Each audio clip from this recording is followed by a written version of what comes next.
Do you know a manager or an employee, someone in your job that just brings this low mood in? Sometimes it's like they're bringing their personal issues into work, and they're carrying this low mood around with them in the workplace, and the difficulties that this can cause for you as a person going into work and working with somebody like this, or if it's you that's feeling like this, how this feeling can affect everything in the environment. Like, it can just totally destroy a positive work environment, and these issues can start to spill over as well into a person's work life, or if they're having problems in work, the issues can spill over into their personal life.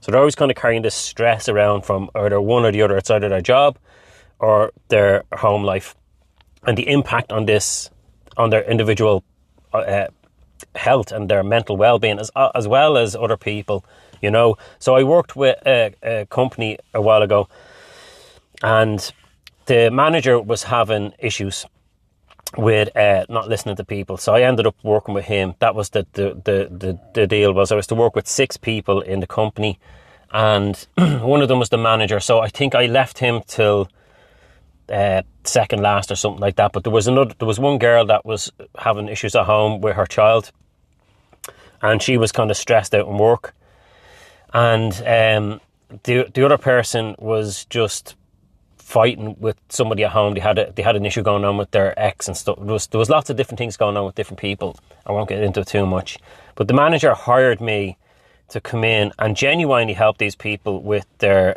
personal issues at home, so that they weren't feeling stressed and working. It was out of his goodwill that he was doing it. It was like just to help them. He wanted to be a good manager in the place.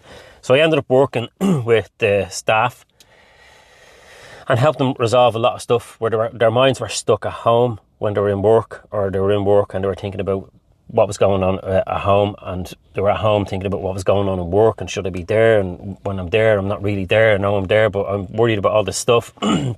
So I'd done a very few simple strategies to get them to stop kind of thinking about the past or the future.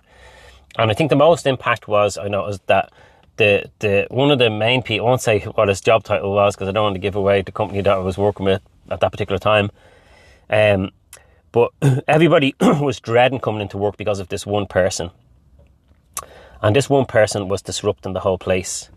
And he was angry, and he was kicking and spitting, and everybody was even afraid to bring him in stuff. Like when they were coming into him, they had to bring stuff into this particular area, and they would dread going in, so they'd leave the stuff outside, and nothing was getting done because they're thinking, if I go in there now, he's going to start, at me because I'm bringing this in, and I'm only bringing stuff in that I'm supposed to be bringing in. And one of the girls said, I feel like this sick feeling in my stomach going into work. So I ended up working with him, and I got him to be able to let go of that torment, that anger, that frustration, the blame, pointing outwards at everything else. You made me feel bad. That makes me feel bad. This makes me feel bad. It's your fault. It's their fault.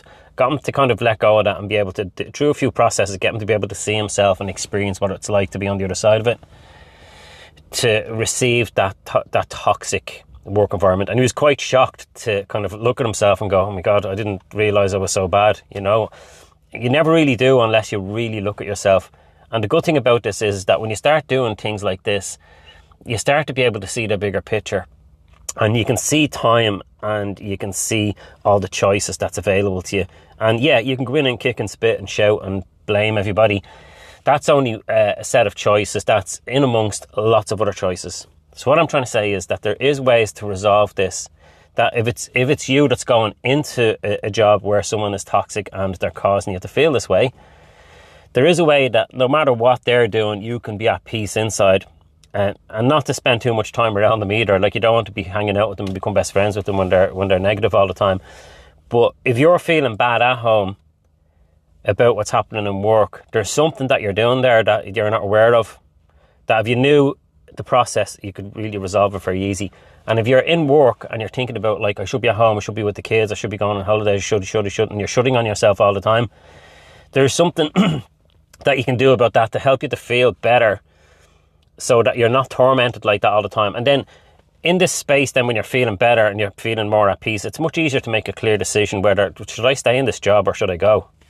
That's the place where you want to be making the decision, whether you should stay in a place or whether you should go. When you're stressed out and you're frustrated and you're in fear, your mind's not going to make a clear decision. It's going to be making an emotional decision, and you'll, more likely when you're in fear, you'll just kind of stay in that same place because you're afraid you might not get another job. But when you're in a clear space and you're not thinking about what the other person is doing or why they're doing it, or you're not thinking about being at work when you're at home, and you're not thinking about being at home when you're at work, when you're not doing any of that stuff, it's really quite peaceful to be able to make a clear decision. So just if you I'm doing these videos and just watch them as best you can, just to kind of get an understanding of what I'm trying to get people to do.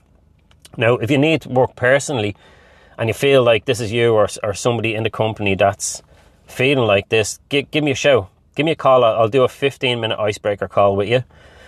Book an appointment on my calendar on Calendly, and we'll just break the ice 15 minutes. Here's what I do. Here's how I can help you. You'll know that I'm genuine and I know what I'm talking about. And then from that, you can decide whether you want to do a discovery call with me to really break down what's going on. And that call is free. It's a 45-minute call, so is the 15-minute one.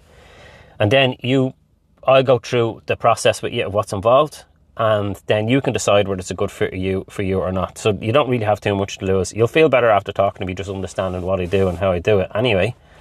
So you've nothing to lose by giving me a call and just discussing, is this possible, what the situation that I'm in, is it possible to resolve it? And just tell me how I'm going to do it, Paul. And I'll kind of describe it to you, and you'll start to really understand that maybe this is possible. So I'm just doing this video because I'm getting a lot of information that's coming to me about the same issue in different areas. Like there's lots of topics on this that I'm going to be covering, so thanks for watching the video, and click on the link in my bio, or there'll be a link in this video platform somewhere, whether you're watching it on Facebook or LinkedIn or Instagram. Just give me a shout and we'll have a chat, and I'll tell you exactly how I can help.